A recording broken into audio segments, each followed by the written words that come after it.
Hello, and welcome to The Best of the Nest, a program produced by the television production students of Armstrong High School that takes a look at things from the students' point of view. I'm Rutland Johns from AHS-TV, and today we'll be taking a look at the school's safety here at AHS. First up, our own Nolan Howman sat down with Mr. Komenos and Mr. Kapustik to talk about what they're doing to keep an AHS safe. Hello, I'm Nolan Howman of AHS-TV, and today I am joined by Mr. Komenos and Mr. Kapustik to talk about some school safety. So would you guys like to tell the audience a bit about yourselves? Starting with Mr. Komenos. Okay. Well, I'm Mike Komenos. I'm the principal of the high school, and I've been here since we've opened the school. Yeah, I'm Mike Kapustik. I'm a security officer here at the school. I work for a private company that's contracted by the school to provide security. Awesome. So we're now going to take a closer look at how our students feel about school safety. Hello, I'm Jessica Kinter of AHS-TV, and today we're taking a look at school safety. Let's see what AHS has to say about it. Do you feel the school is doing a good job of keeping students safe? I think so far they've done a great job at keeping us safe. Aside from the first day when the threats started coming in, they had us all kind of gathered outside in a big group. Other than that, though, I feel like they've done a pretty good job at keeping us safe. I do. I believe, some people feel different, but when I come into school, I feel very safe coming in here with the security guards and the measures that we took, especially with the recent threats. I felt very safe coming into the school. Yes, I think they're doing a good job on keeping the students safe, but I feel the way we have to go through the metal detector lines in the morning is a little excessive. Yeah, I think when I come into schools in the morning, I feel like I'm in a safe environment and that I can't be harmed in any way. I'd like to think so, yeah. They do a very good job in the mornings, checking out bags and just a general safety sort of deal, walking around the halls, making sure people aren't skipping class and doing things that you shouldn't be doing. What in particular makes it feel more safe to you? I think that the metal detector lines, how they're more thorough in checking it, like removing all the metal and such, has made me feel way more safer coming to school. So the precautions that they took, like I said, with the threats that came in over the last few weeks, the security was really amped up when we came in, and I feel like the security guards do a great job here. We have security, so I never really not feel safe in this building. I really think the security guards do a really good job, going through metal detectors and making sure that every student that comes in late to school is making sure they go through the metal detectors, and I just think we have a really good job with the teachers, staff, and all the security guards. The security guards, they do a very good job, as well as teachers who are constantly on the lookout. They've got that hawk's eye, so to speak. In what ways do you think the school can become safer? I think that on specific days where there's a gigantic threat like we saw on the 3rd, we just go cyber, so there's no risk at all. And I think that the only other way that they can make it safer than what it is now is making the metal detectors faster somehow. I feel like it could go a little bit more focused towards the students. I feel like a lot of it's, they focus on the students, but I feel like there's some points where I've thought like they really didn't care about what the students thought. They were following their own agenda. I think that in the morning they need to double check and make sure the metal detectors are actually plugged in. I think that would help. I think our metal detector lines are really well, but some lines they check the bags better than others. So maybe those lines, those teachers that check the bags can do a better job of making sure there's nothing sneaking through the metal detector lines. If anything, I feel like if you were to look at things on a more personal level, not just strictly at school, but looked at home situations, I feel like if you could combat that, we would do a lot better as a student body as a whole. Well, there you have it, folks. Straight from the Hawk's Beak. Now back to you in the studio. Thanks, Jessa. I'm Nolan Howman of AHS-TV, for those of you just joining us, and I'm joined today by our lovely principal, Mr. Komenos, and one of our members of security, Mr. Kapustik, and we're going to talk about some school safety. So, first of all, how do you two feel about how our school addresses safety? The most common thing about addressing school safety is knowing what's going on in the school. And one of the things we try to push upon our students is making sure they talk to somebody. And it's part of our core values. If you see something, say something to somebody. This way the issue can be addressed, and we can make sure that we can go about our business and make sure everybody is as safe as possible. We're continually reevaluating everything that we do here security-wise, even to the point of involving outside agencies whenever we feel we have a necessity and looking at various threats. Having Officer Kapustik and their crew here on a daily basis helps tremendously with that process. You have your feet on the ground. How do you think about how our school kind of addresses it? Compared to other school districts, I think this is a very progressive school district to have security in the school, armed security. And again, it starts right there at the front door. Every morning you can see a security officer in front of the school. Everybody who comes and drops their child off at the school sees a security officer and knows we have security at all of our schools in this district. And then you come through security, we're standing right there to assist the teachers as the students come through the metal detectors. We're here during the course of the day, right out in front of the school, to check any other people who need to enter the school in, and that's where it starts, right there. I absolutely agree with that.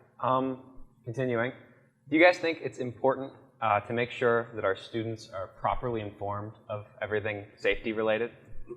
There's times and places for information to get released. Sometimes when you're in an active investigation, the less the students know, the better, so that we can actually go about our business and asking the right questions and getting informed answers versus rumors flying around the school, knowing what's real, what isn't real.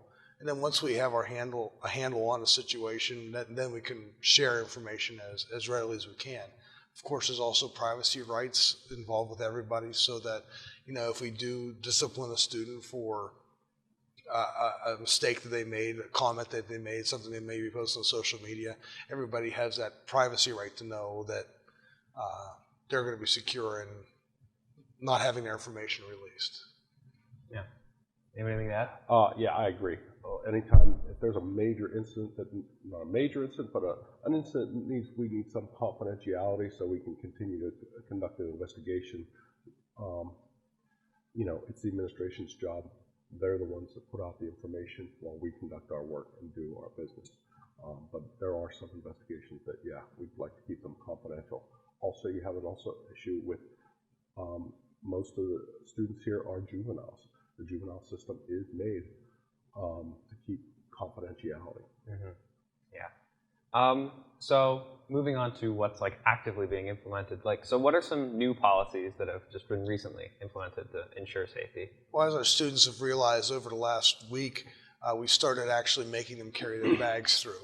Before we used to hand search all the bags as the students progressed through our metal detectors. We started implementing the idea of them carrying their bags through the metal detectors so we make sure we don't miss anything. We ask the students to pull out all the metal out of their bags as quickly as they can so we can process through. Obviously, the first day that we did this, we didn't inform everybody. We made that decision first thing in the morning, probably about 6:15 in the morning, so couldn't get that message out to everybody in a timely manner. But and it took a little bit of time for the students to get through. But as our teachers get better, as our students are realizing and they're starting to clean out their bags a little bit, we're getting through the lines faster, and we're only missing maybe a minute or two of instruction versus that first day we maybe missed about 20, 25 minutes. Yeah. Anything on your end, Mr. Kapustik? Besides assisting with the new procedures at the metal detectors in the mornings, we've stepped up. That probably knows we've stepped up our patrols around the school and in the restrooms because of the nature. It's no secret there was a big TikTok thing a couple months ago where we're supposed to bust up the bathrooms. So we've stepped up our patrols inside the restrooms themselves too. Yeah, and that makes perfect sense.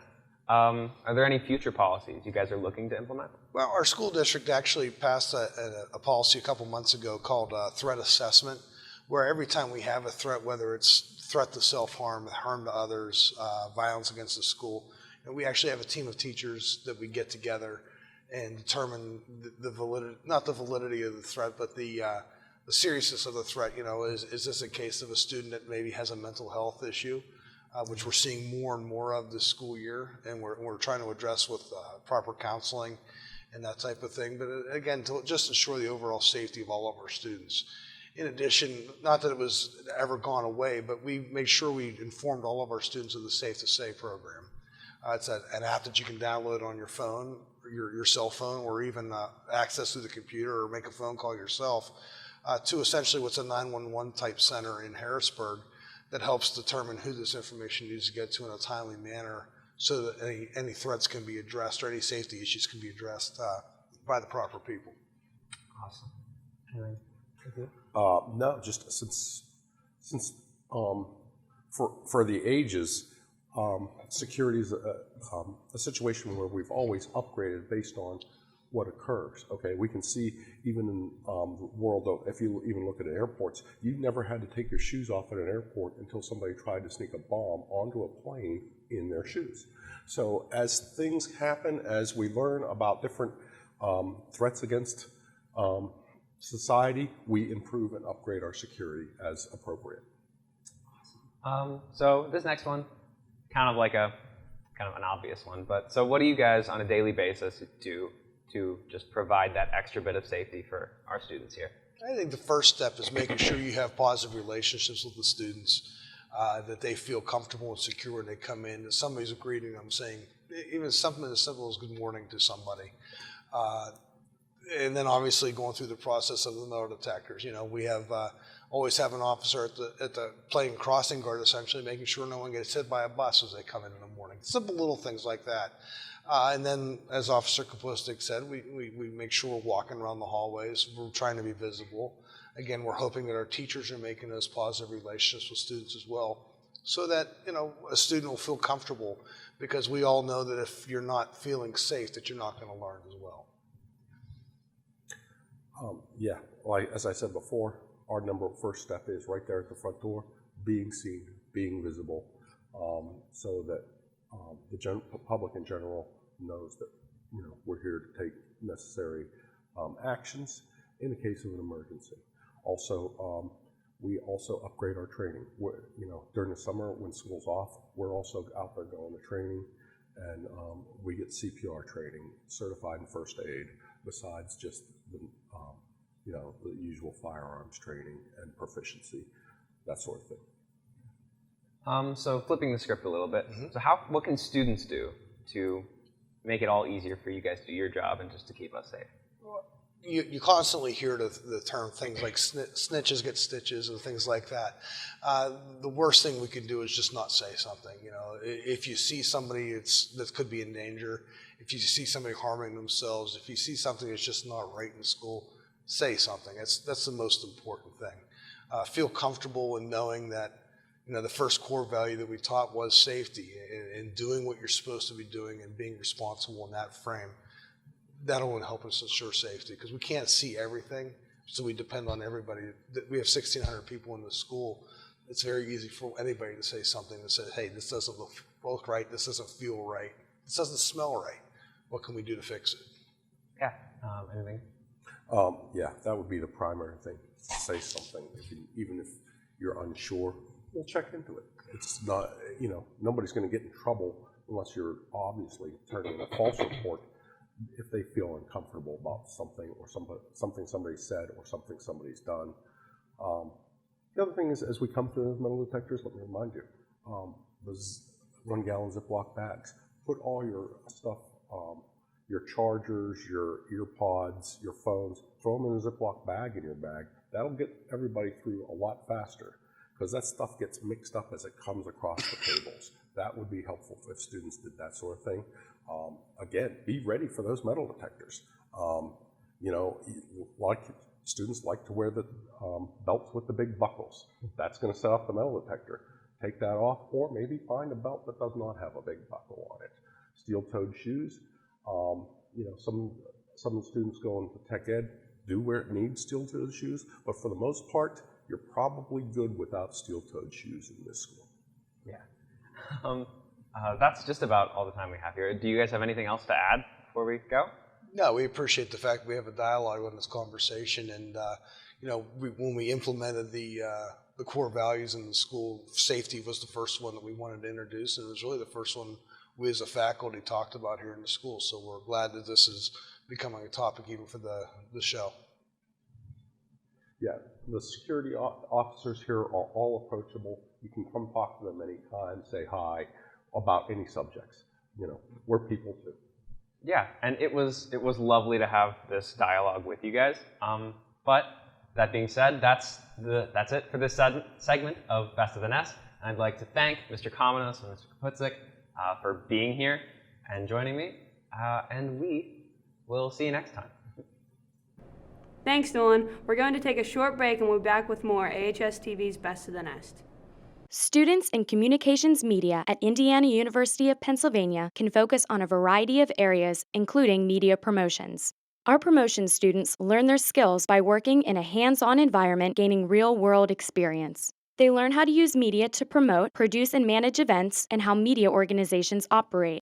They create promotional campaigns and help clients pitch their services, products, and events. With excellent classes led by experienced teachers, the Communications Media Department at IUP is perfect for students interested in media promotions.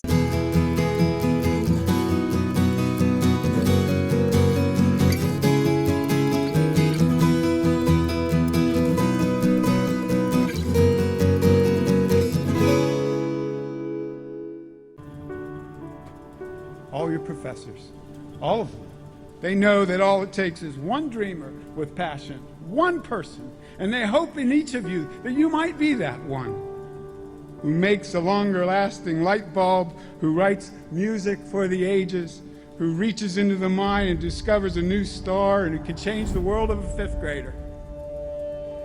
We're gathered here to hope in you. And we're back with more of AHS-TV. Best of the Nest. I'm Bretland Johns of AHS-TV. Next up, our own Bridget Kilgore sat down with Mrs. Barnhart to talk about the benefits of starting school a little later in the day. Let's take a look. Hello, I'm Bridget Kilgore of AHS-TV. Today I am joined by Mrs. Barnhart to talk about whether school should start later than 7 a.m. Would you please tell us a little about yourself for our viewers? Well, as you said, my name is Mrs. Barnhart. I'm Janice Barnhart, and I've been teaching in the Armstrong School District since 1987. I'm a Spanish teacher. I have 2 children, but they're grown up and out of the house, so it's just my husband and me and our 2 cats now. Thank you. We're now going to take a closer look at what AHS has to say. Hello, I'm Seth Bruce of AHS-TV, and today we're taking a look at whether school should start later than 7 a.m. Let's see what AHS has to say about it. If school started later than 7 a.m., how would this affect students' mental health? I definitely think it would make it better, honestly. A lot of kids struggle with mental health, and a lot of kids struggle because of school and how early it starts. I know I wake up every day and I have to get up on time for my friend to pick me up. Half the time I don't. I wake up at 6:50 and I have to catch the bus at 7. It's honestly not ideal and I don't like it at all. I wish it would start later. If school started later than 7 a.m., how would this affect students' mental health? I think that they would get better grades because they would have more sleep, so they come in better prepared. Do you think students would have a higher success rate if school started later? Oh, definitely. There's a lot more time for sleep, and sleep's a very important part of student schedules, especially because there's so many tests and homework you have to do. If you had more time to sleep in, you'd be a lot less irritable. Yes, because if it started later, they could sleep in more and come to school more well prepared so they can focus more. Would students use or abuse this system? I think there are definitely kids that would do both, but I feel like more kids would use it to their advantage because they'd have more time to study, more time to sleep, more time to go over stuff that they need before school starts. Awesome. Would students use or abuse this system? I think some would abuse it, but some would use it. Well, there you have it, folks. Straight from the Hawk's beak. Back to you in the studio. Thanks, Seth. I'm Bridget Kilgore of AHS-TV, for those of you just joining us, and I'm joined today by Mrs. Barnhart to talk about school starting later in the day. How would you personally feel if school started later than 7:30 a.m.?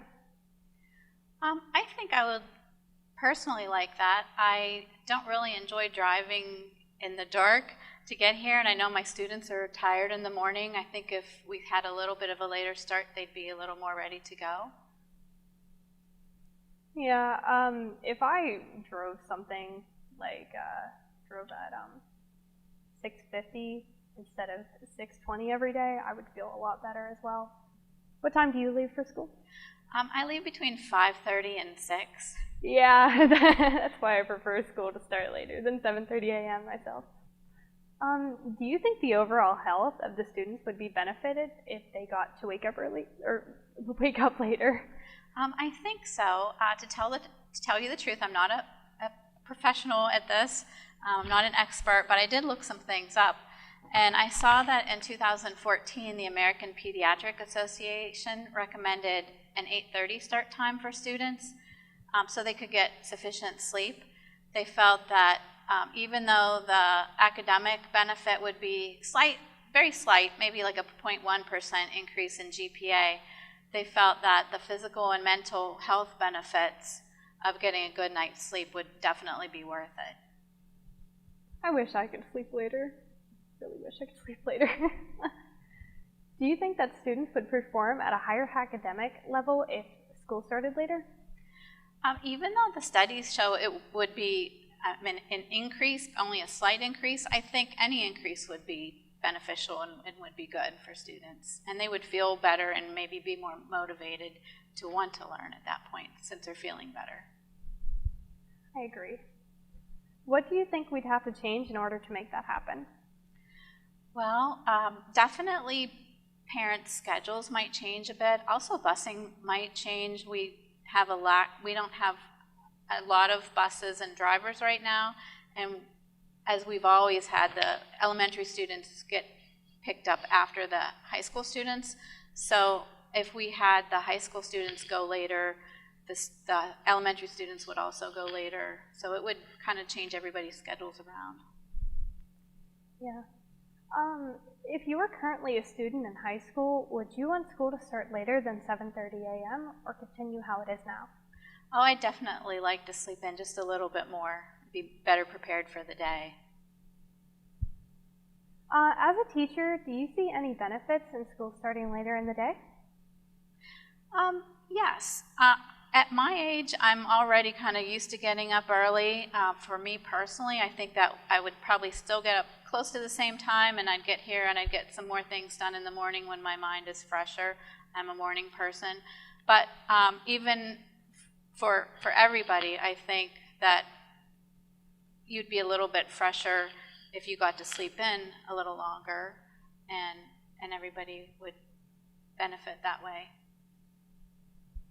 Do you have anything to add? I have a couple more statistics I just wanted to mention. I read that in South Carolina, they have the latest average start at 8:34, and Louisiana has the earliest average at 7:30, and we're there at that earliest time. So of all the schools in the whole country, our start time is among the earliest of everyone. So maybe we could sleep in a little bit longer and get our minds ready for the day. I really hope one day it changes so we could all sleep in. Maybe we all won't be so grumpy in the morning, maybe. Maybe. In the UK, Oxford University did a study, and in the UK, they don't start school till 9 o'clock. So it's even later than our Pediatric Association is recommending. Well, that's all for the segment of Best of the Nest. I'd like to thank Mrs. Barnhart for joining me today to talk about school starting later than 7:30. Well, that's our show for this week, Best of the Nest. It is produced by students enrolled in television production courses at Armstrong High School. Join us next time for the look at what is happening around Armstrong High Schools from the students' point of view. Until then, from our nest to yours, have a good week.